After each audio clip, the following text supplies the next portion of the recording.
Bismillahirrahmanirrahim. Nanti tanyanya problem nanti ya. Saya yakin problem Anda nggak bisa diselesaikan sudah biasa. Karena seninya hidup itu ngadepi apa? Masalah. Jadi kalau ingin diselesaikan berarti Anda berjuang saja. Dinikmati apa? Karena sebetulnya kalau dinikmati ya baik-baik saja. Karena dunia ini diciptakan Allah liyabluwakum ayyukum ahsanu amala. Jadi kalau kamu sedang rukun sama istri itu biayanya mahal. Karena kalau rukun itu minta belanja macam-macam. Kalau sedang dicuekin gineng juga repot. Masa suami kok neng dibiarin dicuekin. Enak mana ya? Rukun berbiaya sama gineng kecewa. Gak ada pilihannya hidup ya, hanya dua itu. Enak miskin dilihat tetangga, apa merantau gak jelas gak konangan tetangga. Gak ada pilihan hidup.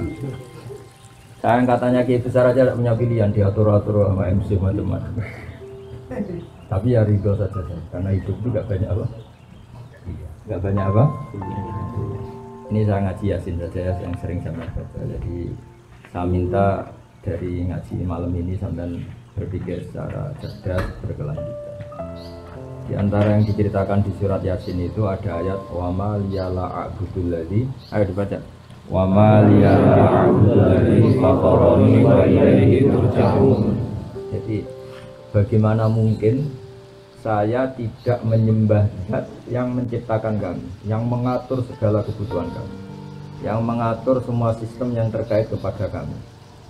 Wa ilaihi turja'un, toh pada akhirnya kita hanya dikembalikan ke Dia, ke Allah Subhanahu wa ta'ala. Misalnya gini, Anda hidup itu butuh apa coba? Yang jomblo butuh nikah ya? Terus istri kamu atau calon istri kamu itu bisa saja sudah mati sekarang. Tapi Allah bisa menciptakan lagi insya Allah ya. Katanya teman saya gitu, kalau ada Joko Tua gitu, calon istri kamu sudah mati. Nah ini cerita singkatnya gini ya. Ada 3 utusan Nabi Isa. Salah satu kampung yang namanya masyhur, namanya kampung apa? Antokia apa? Antokia. Intinya kaum ini semuanya nggak iman sama Allah, ateisme. Mirip orang Korea gitu kira-kira itu ateis. Kemudian ada satu petani yang iman, yang cara berpikir kita ini bagaimana mungkin kita ini tidak menyembah Zat yang menciptakan kami. Kira-kira sang raja yang minta disembah itu pencipta apa enggak? Enggak kan?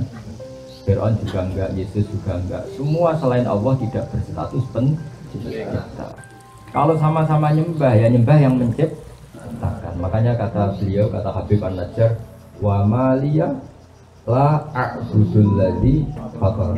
Bagaimana mungkin saya tidak menyembah Zat yang mengatur kami, yang menciptakan? Artinya satu kelaziman. Kita terima kasih sama orang tua saja kelaziman. Terima kasih sama bos yang menggaji saja kelaziman. Sama teman yang menolong saja kelaziman. Apalagi sama Allah yang menciptakan kita. Tentu kita menyembah Allah adalah satu kelaziman, satu keniscayaan. Maka kata beliau wa maliyah la a'budul ladzi fatar. Bagaimana mungkin saya tidak menyembah Zat yang menciptakan saya? Toh wa ilaihi turja'un, pada akhirnya kita kembali kemana coba? Sama nyari uang kayak gini ke Korea, ada yang jadi presiden, ada yang jadi macam-macam, pada akhirnya hanya kembali kepada Allah Subhanahu wa ta'ala. Dan ketika kita kembali, gampang saja bagi Allah. Zaman sekarang sampai hidup, bisa ngatur nyawa Anda enggak? Enggak kan? Kamu ingin hidup apa enggak? Enggak kan? Tahu-tahu hidup. Ingin punya hidung pesek apa Bang? Bangin, tahu-tahu ingin punya istri solihah yang nggak cerewet nggak? Ingin, tahu-tahu ingin dicintai apa mencintai tapi tidak kesampaian? Enggak, inginnya ingin dicintai apa mencintai tidak kesampaian? Dicintai, tapi tahu-tahu mencintai dan tidak kesampaian.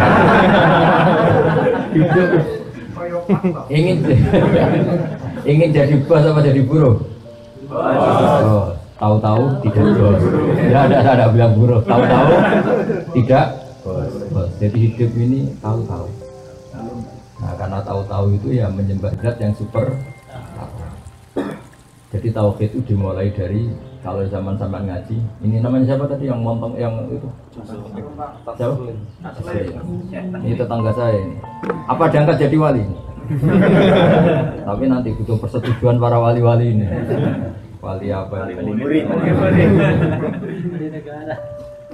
Jadi hidup itu dimulai kalau kita zaman dulu ngaji apa? Istilahnya apa? Masya Allahu kana wa malam yasa lam yakun. Apa yang digadaki Allah pasti terjadi, yang tidak digadaki pasti tidak. Ini penting sebagai tauhid. Jika sampai mengalami apa saja, cinta ada kesampaian, kaya ada kesampaian, apa saja ada kesampaian, sampean yang syukur saja. Karena andaikan kesampaian punya istri itu ya tidak mesti maslahat. Kesampaian jadi orang kaya tidak mesti maslahat. Yang mesti maslahat adalah kesampaian ditakdir sujud sama Allah Subhanahu wa Ta'ala. Yang bisa mensurgakan Anda itu sujud sama Allah apa jadi orang kaya? Sujud sama Allah. Yang mensurgakan Anda itu istri Anda atau amal Anda sendiri? Bahkan gara-gara istri banyak orang jadi koruptor kan? Karena istrinya shopping terus yang cowoknya korupsi. Jadi barokahnya jumlah-jumlah gini ya banyak masalah. Masalahnya di jumlah itu. Tapi yang penting syarat utama jadi orang baik itu satu, janggal atau iskal atau tidak memahami satu kesalahan. Jadi satu kesalahan itu harus gak dipahami, tapi satu kebenaran harus dipahami. Satu kesalahan itu gak bisa dipahami, misalnya maling atau mencuri, itu kan nggak bisa difahami oleh akal sehat. Orang nyari uang susah-susah, kita tinggal mengambil atau mencuri, itu kan sesuatu yang nggak bisa nggak bisa. Istrinya orang digauli orang lain itu nggak bisa dipahami. Jadi ciri utama maksiat itu sesuatu yang nggak bisa dipahami. Makanya bahasa Arabnya maksiat apa? Mungkar. Mungkar dari kata apa? Diingkari. Diingkari apa? Tidak bisa dipahami. Ya, namanya barang maksiat apa bahasa lainnya? Mungkar. Makanya dalam Islam disebut amar ma'ruf nahi itu mencegah. Karena mungkar itu nggak bisa dipahami. Yang namanya istri boleh digauli ya diakatkan. Yang akatkan siapa? Ya walinya. Wali itu yang punya otoritas. Ya ini nggak nikah, nggak apa langsung digaulin, itu sesuatu yang nggak bisa di.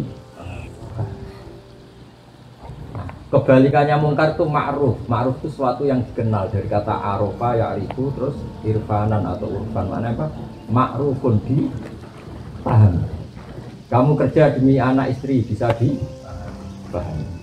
Tapi kalau kerja demi temuan baru, kantor cabang katanya teman-teman tadi, itu susah dipahami.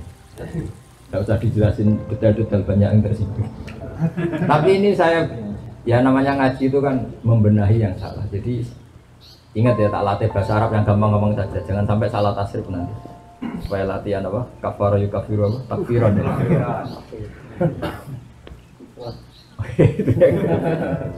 Jadi yang dikatakan ma'rufun sesuatu yang dipahami atau dikenal, mudah dikenal oleh akal. Kayak sedekah itu kan mudah dikenal oleh akal, namanya empati sama orang lain. Kita tadi berkawan sama orang Korea juga mudah dipahami oleh akal karena kita tamu di Korea. Terus tadi ada Pak polisi, ada agama-agama lain menyambut kita. Itu mudah dipahami. Tapi kalau kita datang di negara orang kemudian ngendah yang punya rumah, ganggu yang punya rumah, itu bisa dipahami enggak? Jadi agama ini datang dengan kemakrufan, sesuatu yang mudah dipahami, dan agama ini menolak yang enggak mudah dipahami. Disebut apa? Mungkar. Ingin kaya enggak kerja, itu mudah dipahami enggak? Apalagi merdukun. Itu enggak mudah dipahami. Terus enggak ganteng minta istri cantik, mudah dipahami enggak? Nasi. Miskin punya istri 4, bisa dipahami enggak? Takdir. Jadi agama itu mudah, karena maknanya agama itu mudah dipahami. Nah, dalam pertemuan ini supaya tidak banyak yang tersinggung, pasti semuanya sepakat kita ngomong tauhid saja, karena kalau ngomong sosial itu banyak yang tersinggung. Meskipun tersinggung itu bagus supaya evaluasi. Nah, yang mudah dipahami kalau kita memuja siapa, yang memuja zat yang kita pasti kalah. Yang kita pasti kalah itu siapa? Ya hanya Allah Subhanahu wa Ta'ala. Kita sama benda patung yang kita bikin sendiri, kalau kita mau memecahkan ya bisa memecahkan. Di gudang saja sudah hancur. Kita menyembah matahari, Kita punya akal. Matahari apapun hebatnya tidak punya akal. Apapun hebatnya matahari bisa kerja di pabrik enggak? Bisa bikin robot enggak? Bisa enggak dengan BPKB enggak? Apapun hebatnya matahari bumi itu tidak punya akal. Kita punya. Logis gak orang yang punya akal, makhluk yang punya akal kemudian tunduk menyembah yang tidak punya akal? Bisa difahami enggak? Tidak bisa. Menyembah Yesus. Yesus itu manusia yang lahir di bumi. Menyembah Tuhan yang hakikatnya ada Tuhan bisa difahami enggak? Yang mudah dipahami dan pasti terpahami adalah menyembah Zat yang menciptakan kami, yang menciptakan langit bumi, yang membuat air, membuat oksigen, membuat apa saja sebagai kebutuhan kita. Kemudian setelah kita mati juga kembali ke dia. Zaman kita hidup, coba ketika Anda hidup tahu nggak sistem saraf Anda, sistem jantung Anda, sistem paru-paru Anda, sistem kebutuhan oksigen Anda? Kan nggak tahu. Kalaupun tahu, Anda tidak penciptanya. Kayak ilmuwan-ilmuwan Barat mengklaim tahu, tapi apa mereka pencipta? Anda kan? Tahu-tahu ada oksigen, terus oksigen dianalisis. Ini mengandung ini, jantung butuh ini, paru-paru butuh ini. Tapi itu semua ciptaan Allah apa ciptaan mereka? Ketika menyembah Zat yang mengatur itu semua namanya ma'ruf, mudah dipahami. Paham ya? Maka kalau disuruh menyembah selain Allah itu sesuatu yang nggak bisa dipahami. Maka kata Habib An-Najjar, wa maliya la a'budul ladzi fatarani. Bagaimana mungkin saya tidak menyembah Zat yang menciptakan? Artinya tidak mungkin dalam kehidupan kecuali apa? Menyembah Zat yang menciptakan itu yang baru benar, baru ma'ruf, bisa dipahami. Kemudian kita menyembah atau membela sesuatu yang tidak ada, itu yang nggak bisa dipahami, seperti ateis. Pokoknya alam ini nggak ada penciptanya, tahu-tahu ada. Bagaimana mungkin bumi yang segede ini tahu-tahu ada? Yang mengadakan siapa? Ya tidak ada.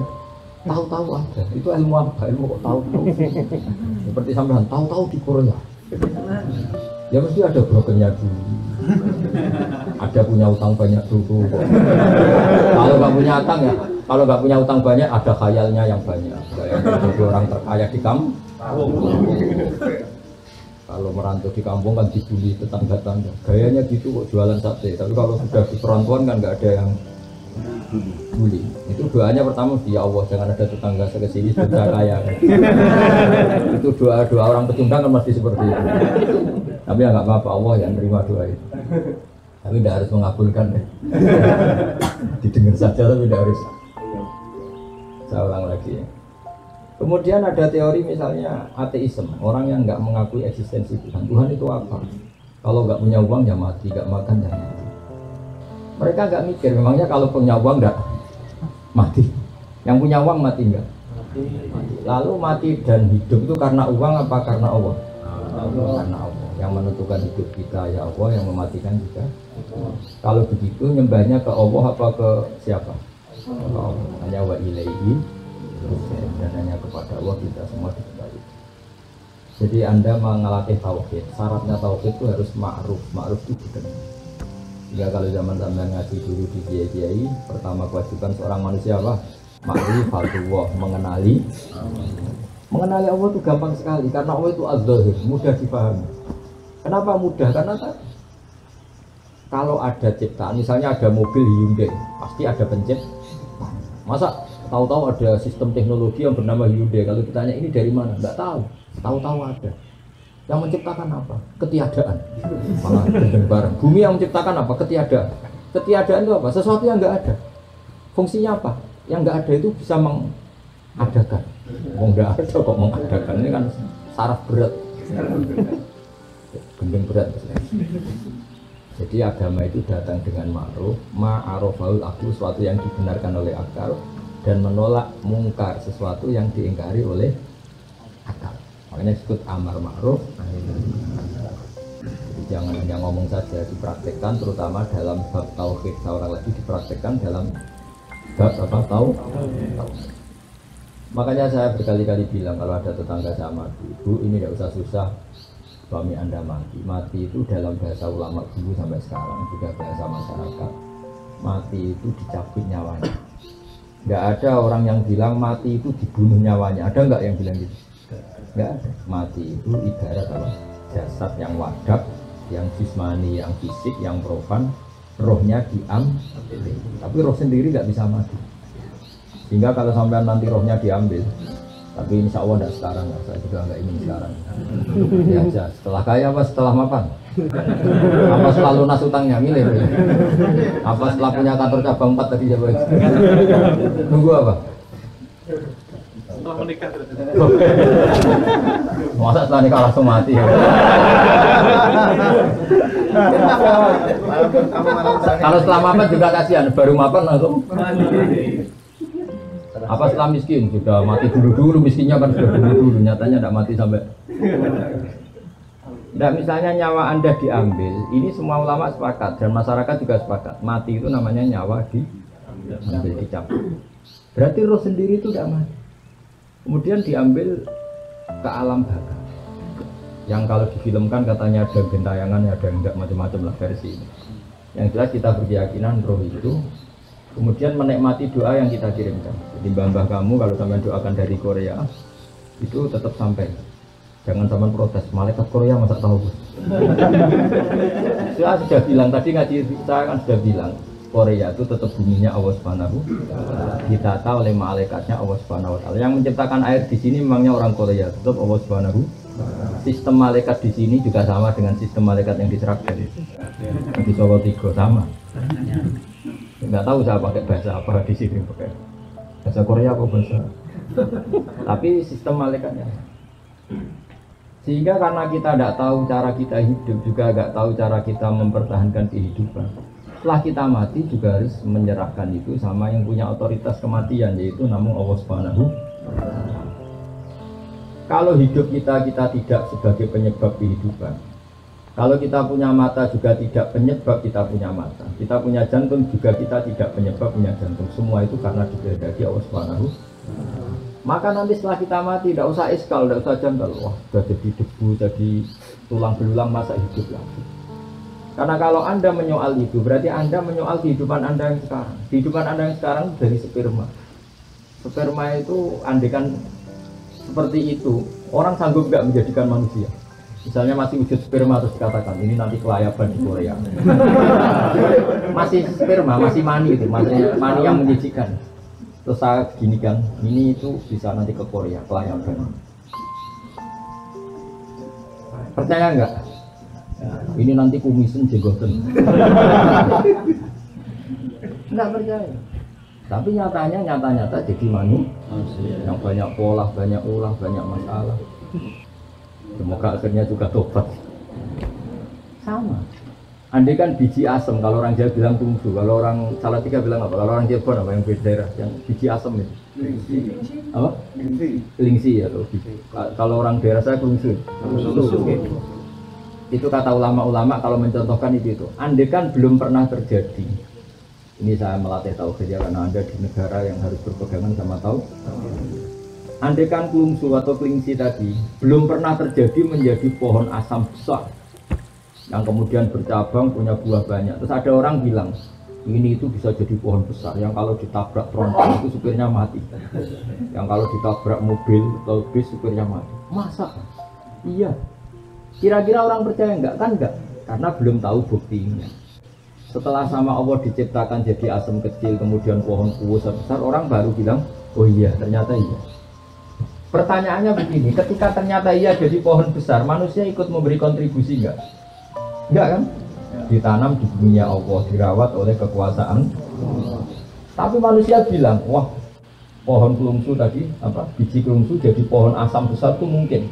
Mengatakan mungkin karena apa? Menyaksikan ternyata itu terjadi.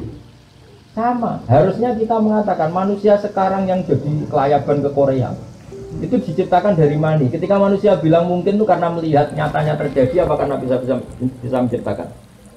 Karena nyatanya terjadi. Manusia tidak ikut menciptakan. Jadi zaman kita jadi manusia yang banyak masalah seperti ini, jadi orang broken macam-macam, banyak orang ngayal macam-macam. Itu zaman dari mani menjadi manusia ikut menciptakan enggak? Enggak, tapi mengatakan mungkin karena terjadi. Artinya ada terjadi kekuatan besar yang menjadikan mani jadi manusia. Tapi setelah manusia ini jadi tulang belulang, Orang-orang kafir mengatakan nggak mungkin dibangkitkan lagi, karena itu sulit. Bagaimana caranya? Di zaman kamu jadi manusia juga nggak tahu caranya. Kok kamu percaya? Zaman kita jadi manusia kan nggak tahu caranya. Kok nyatanya jadi? Maka setelah jadi tulang belulang pun mungkin jadi orang lagi. Soal kita tidak tahu caranya, mulai dulu kita juga nggak tahu caranya. Kenapa bumi ada, kenapa manusia ada. Maka serahkan sama yang punya cara itu, yaitu Allah Subhanahu wa Ta'ala. Makanya ada ayat apa? Ayo, ini tentang Yasin semua aja. Ayo dibaca bareng-bareng. Awalam yarol insanu anna khalaqnahu min nutfatin fa idza huwa khasimun mubin. Teruskan. Wa daraba lana matalan wa nasiya khalqa qala ma yuhyi wa yumiitu. Qul yuhyi alladhi ansha'a awwala marrah wa huwa bi kulli khalqin alim. Jadi singkat cerita gini, Wa'il bin As itu orang kafir, ngambil tulang belulang yang sudah membiru. Apa? Sudah apa? Membiru. Yang kata Rasulullah nanti semua manusia dibangkit. Tulang yang sudah membiru itu diremes-remes gini. Diremes-remes gini terus disaurkan ke wajahnya Nabi. Apa seperti ini Muhammad nanti bisa jadi manusia lagi, bisa bangkit lagi, padahal sudah jadi tulang belulang yang seperti saya remas saja jadi hancur kayak debu. Terus Allah bilang, awalam yarol insan, bagaimana mungkin manusia yang dulu saya ciptakan dari mani kemudian sekarang jadi ahli debat yang nggak mutu, yaitu kayak tadi siapa tadi yang bilang Asbin Wa'il. Terus kata Allah mengingatkan, awalam yarol insanu anna khalaqna, terusannya apa? Qul yuhyihal ladzi ansha'a awwala marrah. Manusia kok tidak ingat ketika jadi mani itu, kira-kira orang kafir seluruh dunia dan belum pernah terjadi kalau mani jadi manusia. Tahu lagi, andai kan belum pernah mani itu jadi manusia. Kemudian saya bilang, mani ini loh nanti bisa jadi manusia yang bisa ke Korea kemana. Orang percaya enggak? Tidak. Tapi kenapa percaya? Karena nyatanya terjadi. Dan ketika terjadi, manusia memberi kontribusi apa enggak? Enggak kan, murni takdirnya Allah. Nah, karena Allah bisa membuktikan mani jadi manusia, maka Allah pula yang akan mampu dan pasti mampu mengembalikan tanah yang sudah tadi dari tulang belulang manusia menjadi manusia. Ketika misalnya kumis dicukur tumbuh lagi, jenggot dicukur, manusia mengatakan mungkin karena apa? Karena terjadi. Tapi apa ikut menciptakan? Tidak. Misalnya orang yang ganteng-ganteng nggak mau jenggotan, tetap saja kalau cowok. Jadi ini menunjukkan bahwa manusia itu sebenarnya di dunia itu hanya disuruh ikrar, disuruh ngakui, disuruh bersaksi. Makanya ada kalimat asyhadu alla ilaha illallah. Bisanya kita hanya bersaksi, saya bersaksi. Karena kita tidak bisa menciptakan, bisanya hanya saya bersaksi. Paham ya? Makanya dilatih. Apa tadi? Qul yuhyihal ladzi ansha'a awwala marrah. Jadi kalau sampean ingin iman secara benar gimana? Bayangkan pertama kali manusia diciptakan. Dari bumi masa jadi manusia lagi, kan tulang belulang sudah jadi bumi. Memangnya Nabi Adam diciptakan dari apa coba? Dari bumi. Itu Allah mampu. Dan uniknya lagi, saya sering kalau ngaji di Jogja, Nabi Adam itu makhluk paling komplit. Coba, kalau ada orang nggak percaya hari kebangkitan, itu saking gobloknya orang. Menurut saya hari kebangkitan itu masih seru manusia yang sekarang, yang kayak sampean-sampean. Loh kok enggak gimana? Hari kebangkitan kan materinya sudah ada, saya ulang lagi materinya. Seperti gen sampean kan sudah ada, DNA sampean ada, DNA Sragen, Tuban, Boyolali, Mataram, macam-macam. Materi kita meskipun ditanam di tanah kan materinya sudah ada, portofolionya sudah ada, sistemnya sudah ada, DNA-nya sudah ada. Panitia malaikat yang bikin lebih gampang. Tapi zaman Allah menciptakan Nabi Adam, semua gen anak turun Nabi Adam itu ada di dia sampai hari kiamat. Allah harus bikin sistem di tubuh Nabi Adam, sistem cadangan atau mani atau apalah istilahnya, yang nanti itu cukup sampai kiamat. Coba susahnya kayak. Artinya di Nabi Adam kan diciptakan satu sistem di punggungnya, kemudian sistem itu dipersiapkan untuk sampai kiamat. Lebih sulit ya, Nabi Adam satu orang. dia kawin kemudian jadi Qabil Habil Iklimah Labuda kawin lagi itu sampai jadi orang kayak sampean. Itu dulu dari master yang bernama siapa?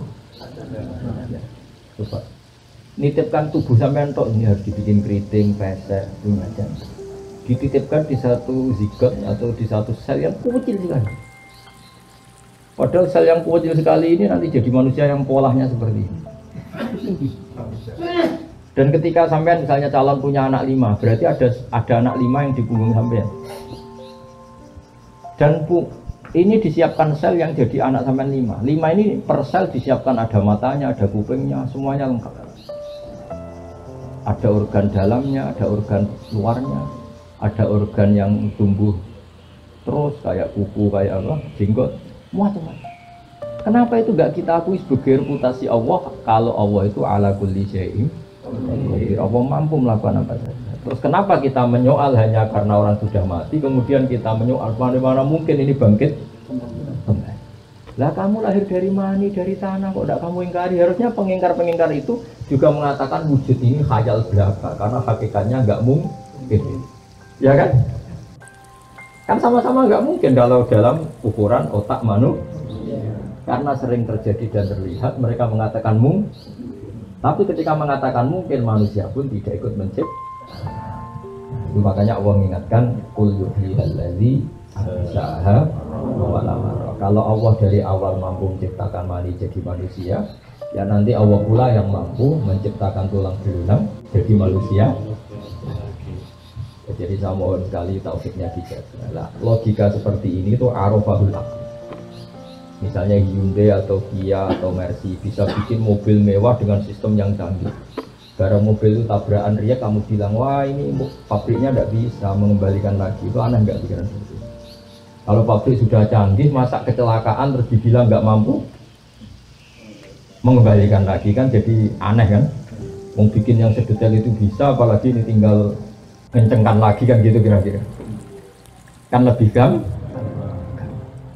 Karena kalau sudah kamu sifat wah pabrik ini hebat bisa bikin mobil yang canggih, tentu akan mudah mereparasi kalau ada kerusakan.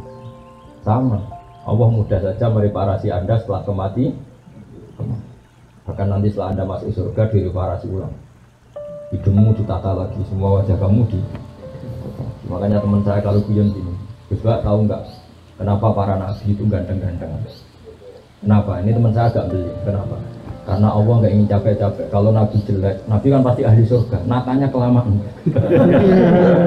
Ahli surga kan harus ganteng.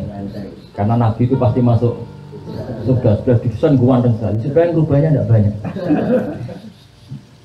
Tapi kalau orang beli-beli pada mau salak, keriting, muda, nomor. Urip ngeramen itu. Itu nanti kalau jadi orang soleh itu ngerenovasinya agak sulit. Tapi kalau masuk neraka kan gambarnya cemplung gitu.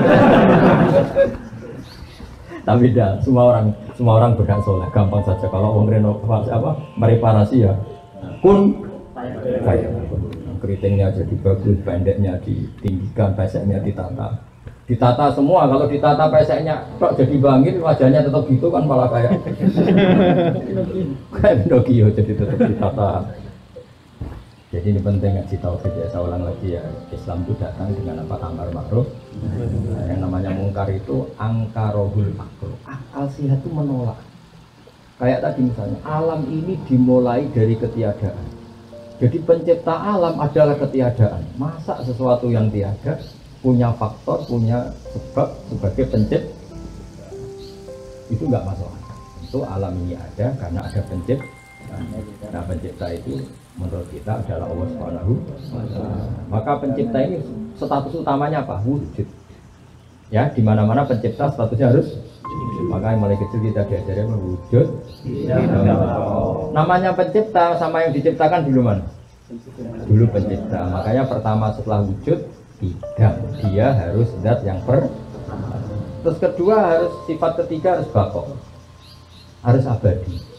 Karena kalau Tuhan itu superior, hebat, kemudian dia ada abadi, berarti keok, kalah. Kalau Tuhan kalah itu kan aneh. Masa pencipta mobil kalah sama mobilnya? Dikejar-kejar mobilnya, lebih pintar timbang yang mencipta. Ini kan jadi aneh. tetap penciptanya yang bisa mengatur mobil ini. Dimatikan, dirongsokkan, dibuang, terserah yang menciptakan. Mobilnya tetap objek, penciptanya tetap subjek. Allah selamanya subjek yang mengatur kita semua, yang menghancurkan kita, yang menata kita. Allah tidak akan menjadi objek makhluknya. Allah tidak akan menjadi objek makhluk. Allah selalu jadi subjek makhluknya. Namanya disebut Al-Khaliqul Mukhtar. Allah pencipta yang bisa melakukan apa saja sesuai yang diinginkan. Ya, istilahnya yaf'alu ma yasha. Yaf'alu ma yasha. Jadi wujud, tidak. Terus keempat, Allah itu beda dengan makhluk. Kalau makhluknya makan cari uang, Allah tidak perlu makan, tidak perlu cari uang. Dan Allah tidak butuh makan, tidak butuh tidur. La ta'khudhuhu sinatun.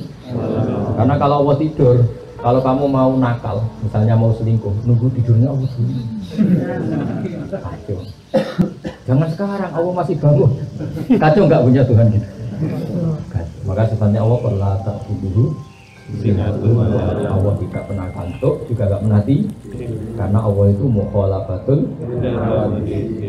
Surat berikutnya apa? Allah itu berdiri dengan dirinya sendiri tanpa butuh yang lain. Allah tidak butuh. Kalau sampai ingin kuat kan harus makan. Kalau ingin fresh harus punya uang. Banyaklah kebutuhan Anda ini. Kalau ingin tidak jomblo butuh pasangan. Kalau pasangan butuh yang tertipu, karena kalau sadar mungkin tidak mau. Makanya kalau ada orang cantik dapat orang jelek, kata bapak saya, itu kemungkinannya dua. Yang cowok punya sesuatu, atau yang cewek agak ada sesuatu, rada-rada. Tapi Allah tidak butuh itu semua, karena Allah harus qiyamuhu. Terus sifat berikutnya apa? Dan itu Allah sendiri, nggak tersaingi dalam apapun, nggak tersaingi. Apapun kekasihnya Allah terhadap Nabi Muhammad, apapun sayangnya Allah pada Nabi Muhammad, tetap Nabi Muhammad adalah abduhu wa rasuluhu. Karena Nabi ya bisa meninggal, kalau nggak makan ya lapar, kalau saatnya datang ajal ya meninggal. Makanya Nabi dikatakan innaka mayyitu wa innahum mayyitun. Kemudian ya kalau bangkit dari kubur ya karena dibangkitkan. Itu beda dengan Allah, memang nggak pernah mati. Nggak pernah mati, karena Allah itu qiyamuhu dan ya terus kudrat. Jadi logika-logika itu tanamkan sehingga kamu iman dengan kebenaran yang kalau ada paham yang menyesatkan kita menolak. Itu disebut wa maliya la a'budul ladzi fatarani wa ilaihi turja'un. Bagaimana mungkin dalam hidup ini kita tidak menyembah zat yang mengatur kami, toh pada akhirnya kita hanya kembali kepada Tuhan. Jadi kita menyembah Allah karena mengatur kami, dan pada akhirnya kita hanya kembali ke Allah Subhanahu. Tidak kembali ke akal kita, tidak kembali ke pikiran kita, tapi hanya kembali kepada Allah Subhanahu.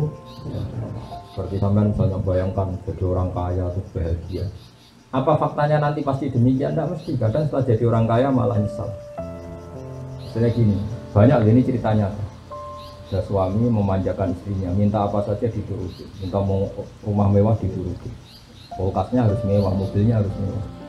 Lama-lama istrinya mikir, rumah mewah, mobil mewah, yang enggak mewah suami saya.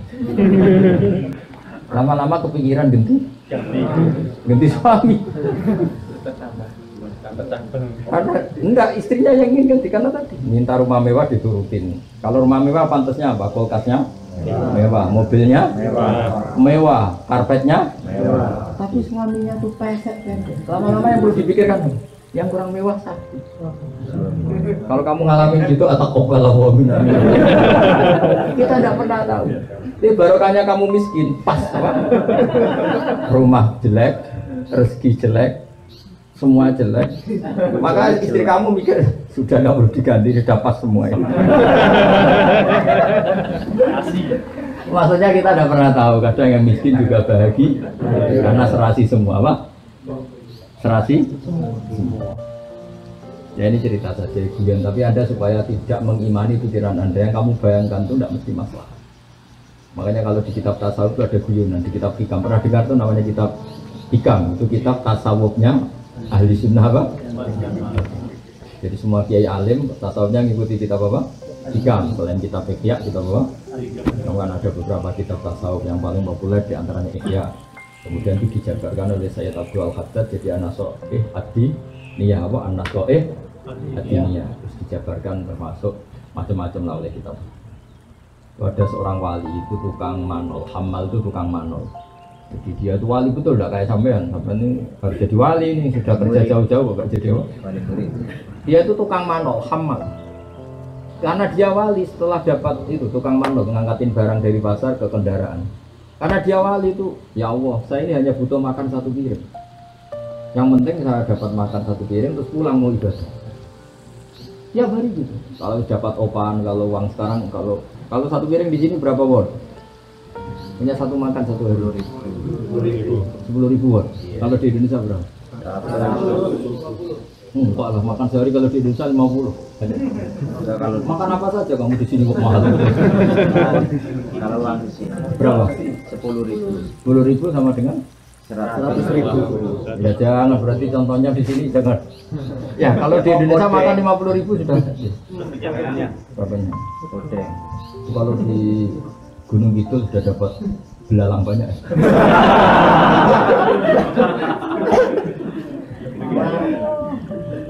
Dia tuh enggak, kalau sudah hamal tadi, kalau sudah dapat upah 10.000 ya dia pulang, yang penting bisa makan, apa? Bisa makan. Singkat cerita dia ngeluh, ya Allah saya ini wali engkau. Ingin saya kalau sudah makan langsung masuk masjid ibadah. Jadi dia kalau sudah dapat uang 10.000 makan terus masuk masjid apa? Ibadah. Lama-lama dia berdoa, ya Allah buat saya dikasih rezeki agak butuh kerja. Tahu-tahu masuk pasar dicurigai jadi maling. Entah apa sebabnya pokoknya dituduh jadi maling. Di penjara. Penjara tiap hari ada orang cuma makan. Ya Allah kenapa jadi begini? Bukankah kamu minta rezeki tanpa kerja? Ya LP itu. Jadi intinya betapa manusia itu tidak usah ngatur Allah. Karena ada wali yang minta rezeki tanpa kerja sama Allah dijawab LP. LP kan rezeki. Akhirnya ya Allah kok jadi bukankah Anda minta rezeki tanpa kerja? Makanya kalau doa itu hati-hati. Doa itu apalagi berdoa ya Allah semoga dapat pasangan yang sesuai sama orang miskin tidak kaya ya. Sudah miskin tidak kaya jelek yang sesuai apa? Ya jelek ya miskin. Makanya tidak usah doa gitu. Sudah berdoa ya Allah berikan jodoh yang maslahat untuk saya. Tidak usah nyifati. Karena kalau nyifati tadi kayak tadi minta rezeki tanpa di luar dugaan ternyata jawabannya LP. Ya saya kira demikian, penting taufiknya didata ya. Qul yuhiyal ladzi anshaha marrah. Assalamualaikum warahmatullahi wabarakatuh. Dah katanya mau makan bersama, kopi bersama. Yang tanya ada. Relax aja kok samping. Enggak ada samping, relax aja kayak zaman di pondok. Kalau tanya problem nggak boleh. Itu paket hidup ya. Coba setelah jadi presiden ngeluh nggak karena banyak rivalnya, banyak kroninya minta jadi menteri, bingung nggak? Bingung kan? Yang nggak suka demo, yang suka minta jadi menteri. Pusing. Ya gimana? Assalamualaikum warahmatullahi wabarakatuh. Ya saya mau sedikit bertanya antara kalimat sedikit aja ya.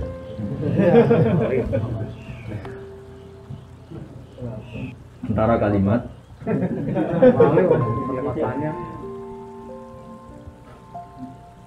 silaturahmi dan silaturahim itu yang benar yang mana?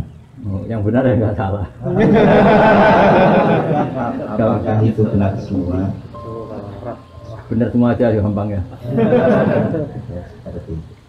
Kalau bahasa Arab itu pakai mic apa enggak? Pakai ini. Bahasa Arab itu bisa dengan ya apa berbeda dengan bahasa Jawa. Tapi kalau tasrifan tetap sama ya.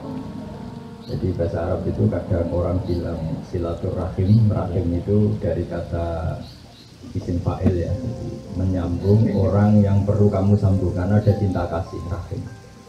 Kadang bilang rohimah ya kamu rohman, menyambung kasih sayang. Jadi kalau orang, nah, pokoknya bahasa itu benar semua. Ya, bahasa itu benar semua. Karena kan kalau di Jawa itu bahasa Arab agak-agak di apa? Di Jawa kan. Misalnya kalau sepakat itu dari kata muwafaqah. Contoh orang Arab bilang apa? Mufakat. Ya apa? Mufakat. Parah lagi bahasa Jawa itu bahasa Solo sama Jogja. Sudah makan sampun bakdo.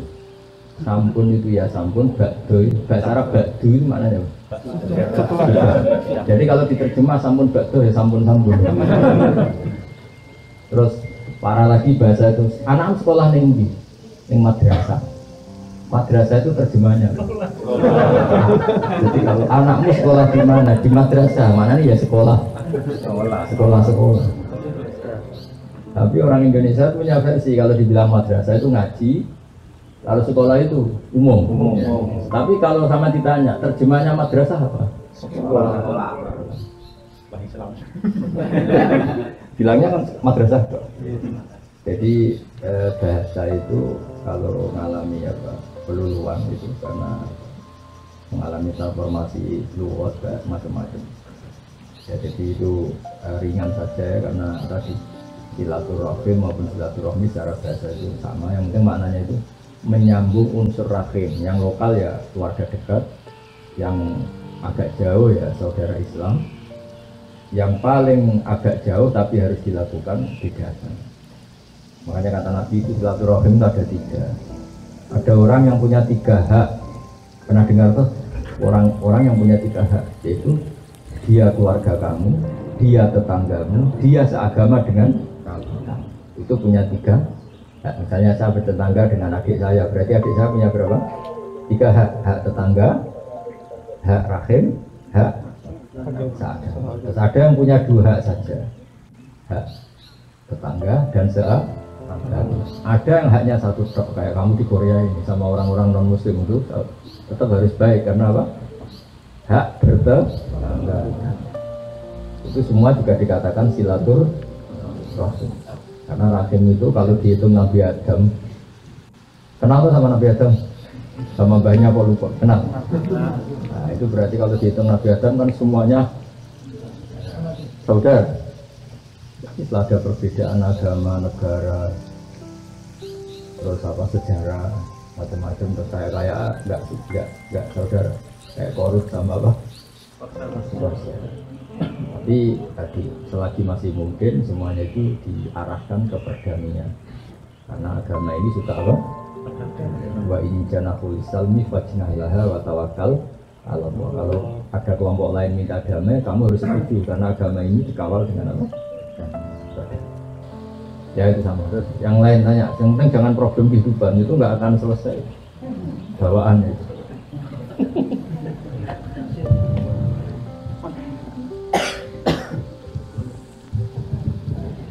Assalamualaikum warahmatullahi wabarakatuh.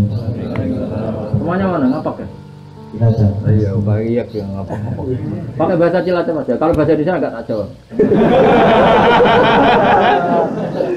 Pokoknya kalau bahasa Indonesia nggak bisa dijawab ya. Dan pakai bahasa kasarnya nggak boleh bahasa halus.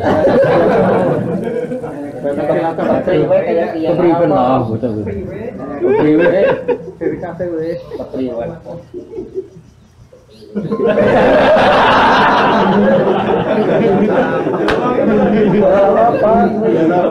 Biasa apa itu? Kalau nggak apa-apa, anggap saja tanya sama ini lah, nggak tanya sama.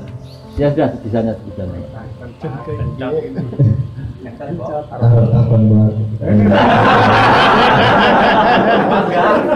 Ya, wis boleh mana? Naik ngaji nang YouTube apa entuk pahala? Entuk.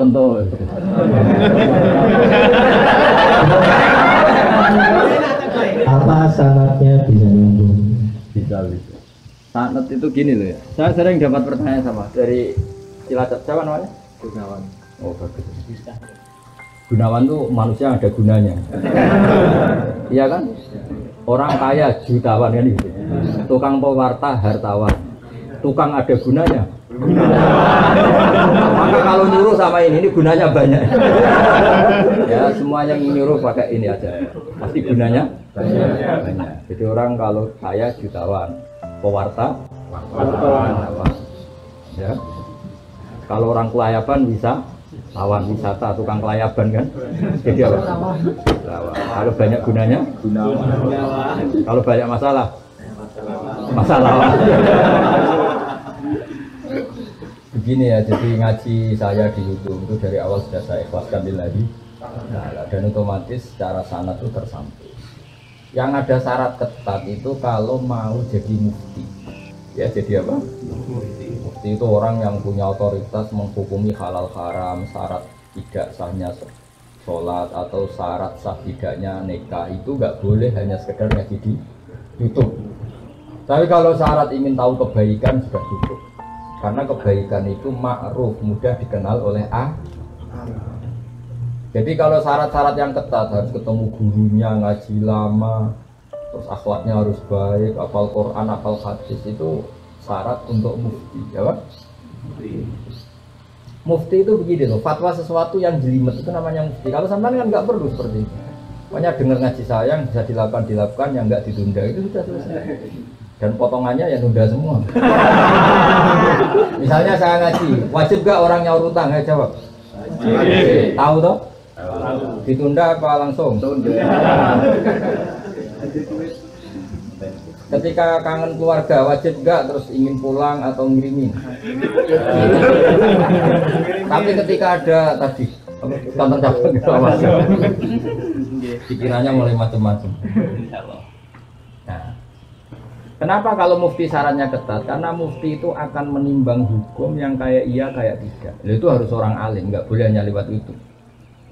Saya beri contoh ya Mas Gunawan ya, kayak iya kayak tidak. Misalnya gini, saya beri contoh.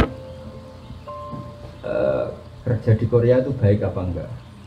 Kalau melihat sisi jauh dari keluarga agak baik. Tapi apa artinya deket tapi enak? Enak itu raine ketok terus rezekine ora tau ketok. Itu namanya enak. Jauh tapi gak enak karena weselnya kirimannya banyak. Panjang. Nah kalau istri kamu rata-rata nelpon kangen orangnya apa kangen kiriman? Kiriman. Nah itu kan terus ketika ada orang tanya baik mana merantau sama di rumah itu pas itu cuma itu hukum sosial, tapi seorang mufti pasti gampang kayak iya kayak tidak. Nah, itu butuh orang alim yang ngajinya tenanan. Tapi kalau hukumnya suami istri sebaiknya apa ya hukum? Ya, itu kan nggak perlu mufti, pasti iya gitu, apa? Pasti iya. Jadi saya jawab ya. Jadi kalau ngaji lewat YouTube itu sudah sah. Cuma tetap saja nggak sah kalau sebagai mufti. Mufti itu menentukan hukum halal. Misalnya kamu marung di warung Korea yang terkenal misalnya masak daging, tapi yang kamu makan bener-bener telur atau ayam, hukumnya gimana? Mesti mufti itu mikir.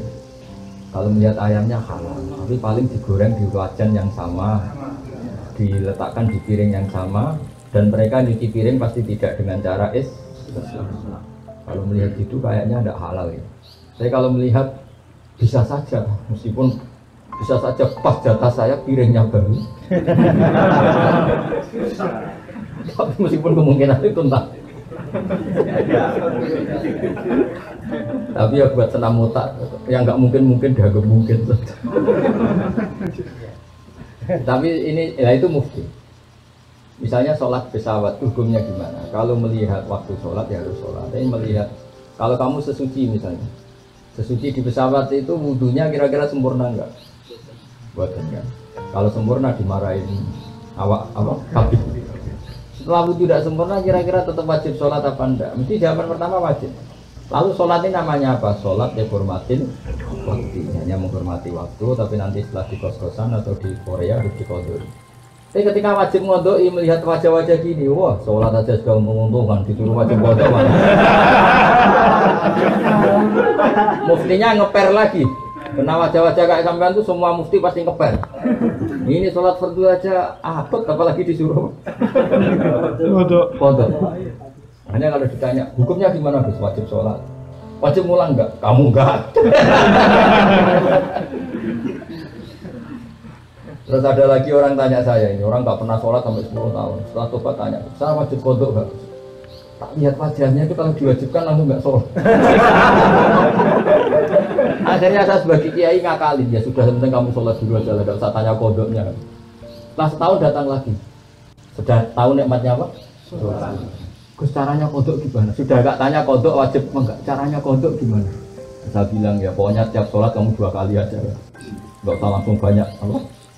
Tiap sholat 2 kali. Yang satu untuk sholat wajib hari ini, yang satu untuk nyaur utang yang dulu. Karena kalau langsung dihitung 10 tahun tuh sebulan kali 5, 10 hari aja berapa? 10 hari kali 5 waktu sudah 50. Berarti tiap 1 bulan 150. 150 kali 12 berapa? Banyak ya. Kali 10 tahun. Lihat raweh saja dia takut apalagi. Nah, wajibnya qadha itu sesuatu yang mudah dikenali. Tapi ngitung loyalitas orang pada agama. Rai-rai gini, rai-rai tobat musiman gini. Kalau langsung diwajibkan itu malah apa bahaya. Makanya bilang ya sudah sholat dulu aja. Katanya kiai harus mondok ikut 10 tahun sudah, saya sholat dulu aja, tidak usah tanya itu. Makanya dulu tuh ada cerita unik, ini guyonan saya sebagai penghormatan pada Korea palsu ini ya. Ada kiai itu kan rata-rata anaknya cantik. Kalau anaknya tidak pati cantik ya pati kiai. Kiai betul itu rata-rata anaknya cantik. Karena istrinya rata-rata ya. Kalau kiai istrinya jelek ya agak musibah. Tapi bisa bikin kantor cabang kan? Ini provokator itu. Apa pengesahan apa ya? Pakai kartu apa?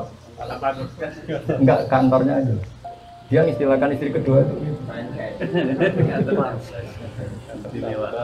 Singkat cerita itu anaknya itu cantik. Ya dulu itu nggak ada akses ke rendahan kecuali harus jualan apa?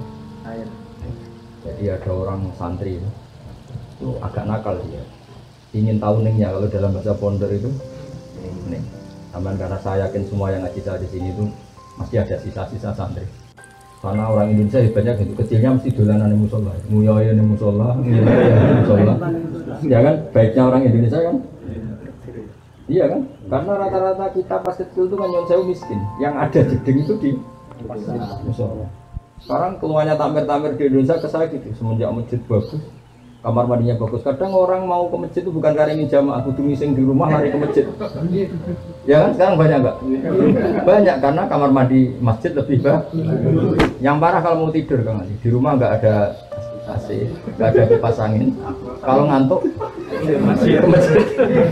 Kipasnya dinyalin. Di daerah kamu ya gitu. Di sini. Ya.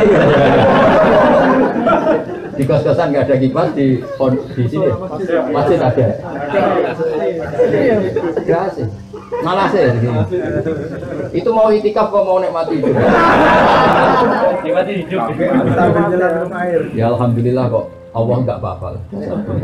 Dekat masjid sudah baik. Meskipun niatnya tidak baik, semoga tetap apa? Baik. Singkat cerita dia itu pura-pura jualan apa? Kiainya senengnya begini. Ben baru kayak anakku disenengi banyu murah soalnya. Kiainya wali jadi tahu kelakuan di santrinya tadi. Di Barno biarin dapat air murah loyal. Lama-lama dibilang gini sama dia. Kamu seneng sama anak saya? Iya Pak. Syaratnya kamu harus jamaah di depan 40 hari. Ya, kalau itu selesai nanti kesini tak nikahkan sama putri kamu. Oh semuanya bukan mas. Dia jamaah terus di depan ini di Masjid Haram, ceritanya di Mekah, nggak diserahkan, nggak di Solo. Jadi ini cerita kelas internasional, bukan kelas apa? Setelah itu semangat dia. Ya, syaratnya 40 hari di shop awal. Ya imamnya tentu imam Masjid Haram, nggak masuk imam nggak ini. Kalau di sini nggak jadi wali 40 hari belum jadi wali. Ini di Masjid Haram yang satu sholat sama dengan 1000 sholat, ya 1000 rakaat. Kalau sholat di sini satu sholat kan benar-benar satu. Kalau di sana lipatannya kan berapa? 10.000. Ada yang bilang pokoknya ribuan, ratusan ribu, terserah ngitungnya sampai 40 hari. Hari ke-40 selesai sama kiainya digandeng santri. Ayo nak pulang ke rumah saya. Tak kawinkan sama anak saya sesuai perjanjian. Itu santrinya marah-marah. Pak Kiai, minyak uang. Sholat diterima dijoli anak jenengan. Enggak bisa. Ternyata dia hari kedua ketiga sudah ikhlas, tidak karena cewek tadi, tidak karena putrinya kita. Ayo nak pulang saya nikahkan sama anak saya karena sudah 40. Ayah, kamu menghina saya. Masa sholat nikmatnya seperti itu hanya hasilnya dapat putri jenengan? Enggak bisa. Sholat saya itu balasannya surga, enggak bisa. Enggak mau saya. Dari sholat untuk dapat cewek menjadi sholat nikmati kebenaran. Makanya kalau kamu ingin kaya tak suruh sholat saja. Nanti kalau sudah sering sholat nikmatnya sujud, nikmatnya muasalah sama Allah terus mulai berubah doa. Apa penting kaya apa enggak? Kalau kok masih ingin kaya terus berarti sholatnya masalah. Akhirnya nggak mau malah dikawinkan. Akhirnya kiainya yang merayu-merayu dia. Sudahlah tetap jadi mantu saya karena kiainya kesemsem ingin punya mantu ikhlas. Sekarang gantikan kiainya yang mati-matian ngerayu supaya dia mau jadi menantunya. Karena ingin punya menantu ikhlas. Bisa dibuktikan ya. Mau nyoba itu. Kebo. Nah, contohnya ada harus Mekah. Misalnya Anda ingin kaya, dijazahi, disuruh sholat saja. Lama-lama nanti Anda akan muhasabah, mengkoreksi doa Anda. Betul enggak, betul enggak. Nah, Anda suka cewek, mati-matian cinta mati. Setelah kamu sholat, nanti mesti ada alamat. Ternyata mimpi gambarnya angin topan. Saya pernah punya teman sholat istikharah, gambarnya itu angin topan. Ya mati-mati. Ya itu jadi itu artinya wasta'inu bis-sabri, no? Karena kita tidak pernah tahu yang maslahat untuk kita itu ke depan itu apa, kita tidak pernah. Makanya semuanya kita serahkan pada Allah Subhanahu. Ya mungkin sampean kalau hidup di Jawa karena tetangga roh kiai kadang rapati semua. Karena kadang jadi kawan tonggo. Tapi gara-gara di Korea melihat Islam gak hidup malah sampai jadi kiai. Kalau di rumah jadi kiai RT saja nggak ngangkat ya. Tapi kalau di sini langsung kiai internasional. Iya. Kalau kiai di Indonesia namanya kiai lokal. Kalau sudah di sini roh Islam. Jadi itulah hikmah yang dikersana Allah Subhanahu. Makanya berharap semoga keberadaan Anda di sini benar-benar ikut menyebarkan sujud, tauhid, tasbih di dunia. Ya sudah ya, cukup ini. Ada satu lagi. Ya. Sekali lagi ya, sudah. Dari mana ini? Magelang. Oh, Magelang. Nama saya Arifin dari Magelang, Pak. Oh. Saya tuh bingung dari dulu pengen tanya tapi syarat masuk surga itu apa harus Islam gitu, Pak? Oh iya. Iman. Karena kan kalau orang Kristen, Buddha, misalnya Yahudi pun kalau anaknya itu kan dari lahir juga suci gitu kan. Iya. Tapi orang tuanya kan ngajari yang menurut mereka benar. Jadi anaknya merasa itu yang paling benar gitu. Terus Iya. ngajari anaknya lagi. Iya. Nah, terus kalau yang masuk Islam, yang masuk surga Islam saja, berarti cuma dasar bejo-bejonan gitu. Nah, saya beruntung lahir di keluarga Islam. Lah kalau saya Magelang lagi ya, Magelang. Kalau saya lahir di keluarga Buddha gitu gimana? Kan saya apes gitu. Nah, itu syaratnya itu gimana? Artinya jenengan pertanyaan ini sambil syukur ya. Iya. Ya, kalau sambil syukur tuh rileks, jadi nggak marah-marah tanya. Begini ya, jadi untuk hal-hal seperti itu kita iman saja sama yang ditentukan Allah. Pokoknya yang masuk surga itu hanya yang Islam.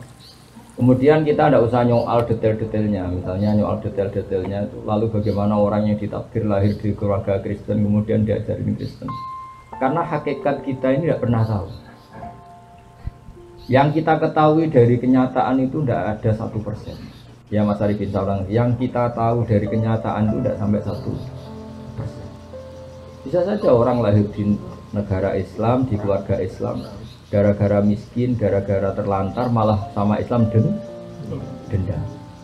Ada yang lahir dari Kristen juga gara-gara trauma sama agamanya kemudian menjadi Islam. Hanya anaknya orang Islam pasti Islam itu kan mainstream, anaknya Kristen pasti Kristen juga mainstream, umumnya saja. Tapi kan kita sebenarnya nggak pernah tahu. Nah dari tidak pernah tahu itu diharapkan manusia semua itu tunduk sama Allah, tawadhu. Pada akhirnya semua itu wawahu alam. Tapi hukum formal, hukum syariat yang kita yakini adalah yang masuk surganya yang Islam. Kenapa demikian? Karena secara lahir kan gini. Misalnya ini begini. Presiden Indonesia itu siapa? Mas Arifin. Enggak, ini logika yang supaya bisa Anda terima. Presiden Indonesia sekarang Pak Jokowi. Kira-kira orang yang meyakini, yang meyakini Tuhan tiga itu bilang gini, Presiden Indonesia itu ada tiga, Jokowi, Prabowo, dan Sandiaga. Orang yang seperti itu layak nggak dianggap sebagai warga negara yang baik? Tidak. Atau orang yang mengatakan Indonesia itu tanpa presiden, nggak ada presiden, ateis berarti kan? Jadi kenapa kita mengikuti syariat yang masuk Islam hanya orang Islam, yang masuk surga hanya orang Islam? Ya kira-kira sama dengan yang layak sebagai warga Indonesia yang meyakini ya banyak presiden itu satu loh. Yang sekarang ya Pak Jokowi. Ya Tuhan itu satu, yaitu Allah Subhanahu. Jadi makanya saya bilang tadi, makanya terima kasih jenengan tanya ini juga ada ganjil. Islam itu datang dengan kemakrufan, sesuatu yang mudah dikenal. Yang mudah dikenal apa? Yang layak jadi warga Indonesia yang yakin presiden itu satu, yaitu Pak. Lalu yang bilang presiden itu tiga, Pak Jokowi, Pak Prabowo, Pak Sandi. Jangan langsung tidak dianggap orang Indonesia, dia tetap orang Indonesia. Ya istilahnya ya ditobatkan, diberi apa? Pendidikan, diberi apa? Penjelasan. Ya di sini fungsinya Rasul. Jadi hampir nggak ada di dunia sekarang, apalagi sekarang, orang yang nggak dengar Islam. Meskipun mereka diajari dengan agama masing-masing, apalagi sekarang Nyon Sewu ada sekolah perbandingan agama, ada TV, ada medsos. Sebenarnya mereka dengar. Jadi kalau mereka bilang nggak dengar sama sekali ajaran selain yang diajarkan orang tuanya, kira-kira bohong nggak? Bohong kan? Jadi gitu aja Mas Arifin ya, jenengan harus yakin bahwa yang berhak masuk surga hanya orang Islam. Yang lain-lain detail-detailnya semua kita tidak pernah tahu. Wallahu a'lam. Tapi kita punya logikanya. Misalnya kamu punya bapak kamu namanya siapa? Bejo. Nggak pernah celoko.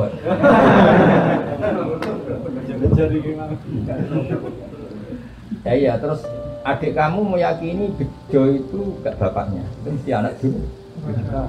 Ya kira-kira gitu. Orang yang meyakini Allah tidak Tuhan itu kan kurang ajar sekali. Apalagi yang meyakini Allah itu ada yang setingkat Allah, yaitu ini. Ada yang presiden tandingannya Pak Jokowi ini. Kan tidak pantas ya. Gak pantas itu mungkar, sesuatu yang akal gak percaya, gak mau. Ya, jadi saya sudah kali-kali bilang ya, ciri utama agama itu apa? Membenarkan yang ma'ruf, yang mudah dikenali. Yang mudah dikenali apa?